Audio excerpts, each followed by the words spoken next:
మనందరికీ తెలిసింది. ఆ తర్వాత జరిగినటువంటి పరిణామాలు, ఆ తర్వాత వైసీపీ అధినేత చేసినటువంటి ఆరోపణలు, ఇటు అప్పుడు అధికారంలో ఉన్నటువంటి టీడీపీ చేసినటువంటి ప్రత్యారోపణలు, ఇవన్నీ కూడా మనం చూసాం. ఇదే తతంగం, ఇవే ఆరోపణలు ప్రజెంట్ ఈ సార్వత్రిక ఎన్నికల సమయం వరకు కూడా కొనసాగుతున్నటువంటి సిచ్యువేషన్ అయితే ఉంది. అయితే కొన్ని కీలక పరిణామాలు అయితే చోటు చేసుకున్నాయి. వివేకానంద రెడ్డి కుమార్తె, అలాగే రాజశేఖర రెడ్డి కుమార్తె, వీరిరువురు కూడా ఇప్పుడు అప్పుడు ఆరోపణలు టీడీపీ మీద చేసినటువంటి వైఎస్ జగన్మోహన్ రెడ్డి వైపు వేలెత్తి చూపిస్తున్నారు. ఇదంతా కూడా ఆయన వెనకుండి చేస్తున్నారని కొంతమంది అంటుంటే, లేదు ఆయన నిందితులకు సపోర్ట్ చేస్తున్నారని మరికొంతమంది అంటున్నారు.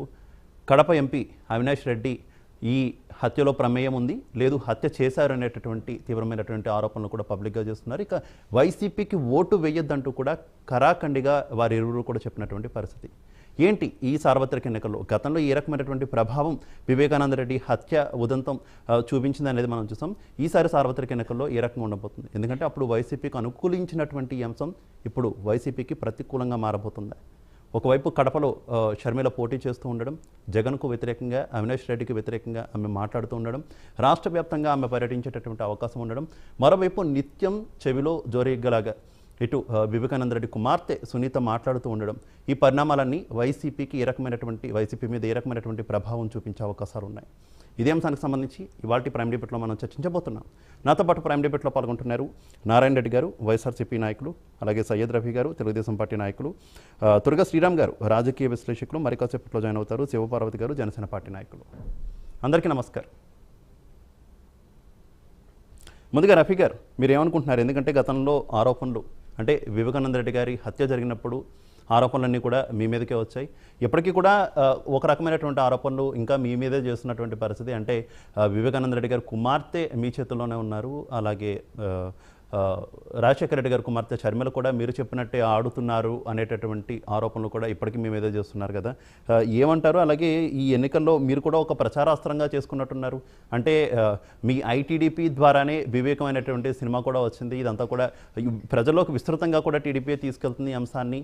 ఈసారి ఉపయోగించుకోవాలని చూస్తుంది టీడీపీ అనేటటువంటి ఒక ప్రచారం జరుగుతుంది కదా, ఏమంటారు?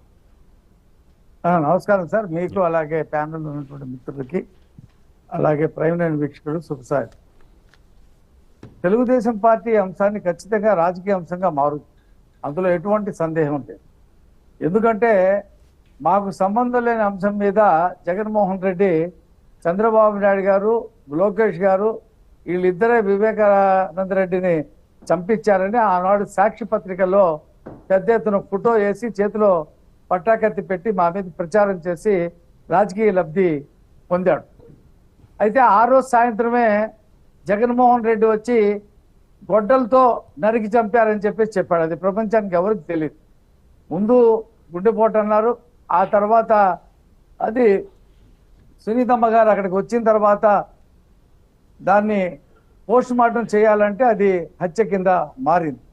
అంటే నరికి చంపి కమోటం నుండి తీసుకొచ్చి అక్కడ కుట్టింది అన్నీ కూడా జగన్మోహన్ రెడ్డి చెప్పేశాడు ఆ రోజు సాయంత్రం. అంటే జగన్మోహన్ రెడ్డికి ముందే తెలుసు అనమాట దీని మీద. హత్య జరుగుతున్న తీరు కూడా లైవ్లో చూసి ఉండొచ్చు బహుశా. అదే విషయం ఆ హత్యలో పాల్గొన్నటువంటి ఎవరైతే దస్తగిరి ఉన్నాడో ఆ దస్తగిరి మొత్తం అదే చెప్పాడు. జగన్మోహన్ రెడ్డి చెప్పిందే చెప్పాడు మొత్తం. ఎక్కడ డబ్బులు వచ్చినాయి, ఎవరు డబ్బులు సమకూర్చారు, ఎవరింట్లో కూర్చొని మేము ఈ హత్యకి ప్లాన్ చేశాం అన్నీ చెప్పాడు. ఆ తర్వాత సిబిఐ గూగుల్ టెక్ ద్వారా, ఇతర ఫోన్ ట్యాపింగ్ ద్వారా మొత్తంగా ఎవరు చేశారో వాళ్ళ మీద కేసులు పెట్టింది, వాళ్ళందరినీ కొంతమందిని జైల్లో పెట్టింది, ఛార్జ్షీట్ కూడా తయారు చేసింది. ఆ ఛార్జ్షీట్ ఆధారంగానే ఆ సినిమా వచ్చింది వివేకం కూడా. ఛార్జ్షీట్లో లేని అంశాలు ఏమీ వివేకంలో లేవు. అయితే ఇవాళ ఆ విషయం మీద సిబిఐని ఈ రాష్ట్రంలో పనిచేయకుండా బెదిరించి వాళ్ళు చంపుతామని చెప్తే సిబిఐ వాళ్ళు సుప్రీంకోర్టుకి వెళ్ళి మేము ఆంధ్రప్రదేశ్లో ఈ కేసు విచారణ చేయాలి, వేరే రాష్ట్రానికి బదిలీ చేయమని వాళ్ళు అడగడం, వాళ్ళకి తోడుగా సునీత కూడా అడగడంతో అది తెలంగాణకి వెళ్ళింది సుప్రీంకోర్టు ప్రకారంగా. అయితే దీని వెనక ఎవరున్నారంటే తేటతలం చేసింది సిబిఐ. అవినాష్ రెడ్డి, భాస్కర్ రెడ్డి ఇంట్లోనే అదే ఛార్జ్ షీట్ అయితే దాఖలు చేసింది కదా సిబిఐ ఛార్జ్ షీట్ దాఖలు చేసింది కదా. దాంట్లో మొత్తం చెప్పింది కదా ఎవరు హత్యలో పాల్గొన్నారు ఏంటో అదుపులోకి తీసుకుంది కదా. జగన్మోహన్ రెడ్డి అవినాష్ రెడ్డిని అదుపులో తీసుకోకుండా ఉండేందుకు రాష్ట్ర ప్రభుత్వ యంత్రాంగాన్ని పోలీసుల్ని పెట్టి ఆపాడు. రేపు ఇవాళ కాకపోతే రేపు జరుగుద్ది, అది ఖచ్చితంగా బయటకు వస్తారు. ఇప్పుడు అందులో అజయ్ కలాం రెడ్డి వాంగ్మూలం ఇచ్చాడు కదా, మేము తెల్లవారుజామున 3ంటికి జగన్మోహన్ రెడ్డితో మాట్లాడుతుంటే ఫోన్ వచ్చింది.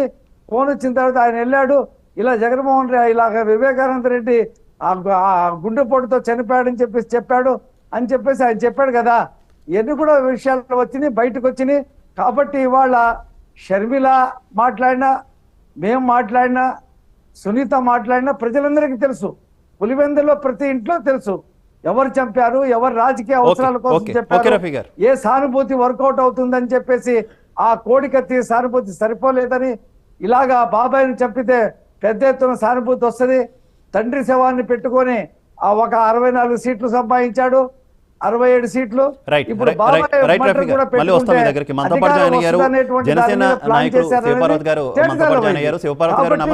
సొంత చెల్లెలే.